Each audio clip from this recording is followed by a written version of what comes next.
belga. Le chef de la diplomatie belge, Didier Reynders, a proposé mardi à son homologue congolais, Léonard Chiok-Itundu, qu'il a accepté de venir en Belgique dans les prochaines semaines pour discuter, en compagnie des ministres de la coopération des deux pays, d'une remise à plat des relations entre Bruxelles et Kinshasa, a-t-il indiqué à l'agence belga. Les deux ministres se sont rencontrés mardi midi à Abidjan, la capitale économique de la Côte d'Ivoire, pour un déjeuner de travail au lendemain d'une visite de M. Reynders à Kinshasa.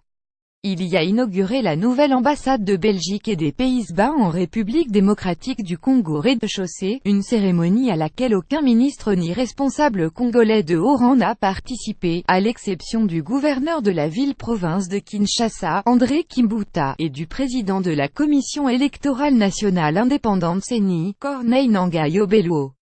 M. Okitundu participe depuis lundi à Abidjan à des réunions interafricaines en préparation au 5e sommet Union africaine ou à Union européenne qui se tiendra mercredi et jeudi en Côte d'Ivoire. Selon M. Reynders, son homologue congolais, lui aussi vice-premier ministre, a accepté une invitation à se rendre dans les prochaines semaines à Bruxelles pour discuter à quatre les ministres belges et congolais des Affaires étrangères et de la coopération d'une remise à plat de la coopération bilatérale entre les deux pays. Cette rencontre devrait être préparée par des experts belges et congolais, a précisé le ministre belge des Affaires étrangères à l'agence belga par téléphone depuis Abidjan. Selon M. Reynders, cette remise à plat devrait à la fois concerner la coopération, mais aussi la possibilité pour des entreprises belges d'investir en rez-de-chaussée, moyennant une amélioration du climat des affaires.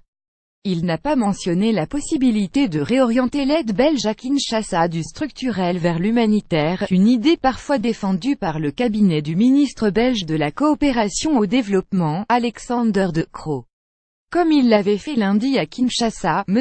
Reynders a rappelé l'attachement de la Belgique à la tenue d'élections libres et équitables en rez-de-chaussée où les prochains scrutins présidentiels, législatifs et provinciaux ont été fixés au 23 décembre 2018, plus de 2 ans après la fin constitutionnelle du second mandat du président Joseph Kabila, qui a expiré le 19 décembre dernier, et sa volonté de renforcer la relation et le dialogue entre les deux peuples.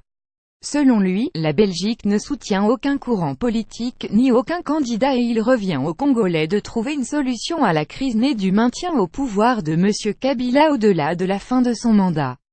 Le ministre a également insisté sur la nécessité pour le gouvernement de Kinshasa de préciser ses engagements concernant le calendrier et le processus électoral, qu'il faut, selon lui, crédibiliser.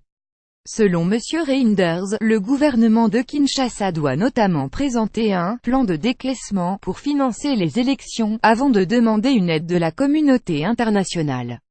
La mission de l'ONU pour la stabilisation en rez-de-chaussée MONUSCO pourrait alors offrir un soutien logistique à l'organisation des élections dans un pays grand comme 80 fois la Belgique largement dépourvu d'infrastructures.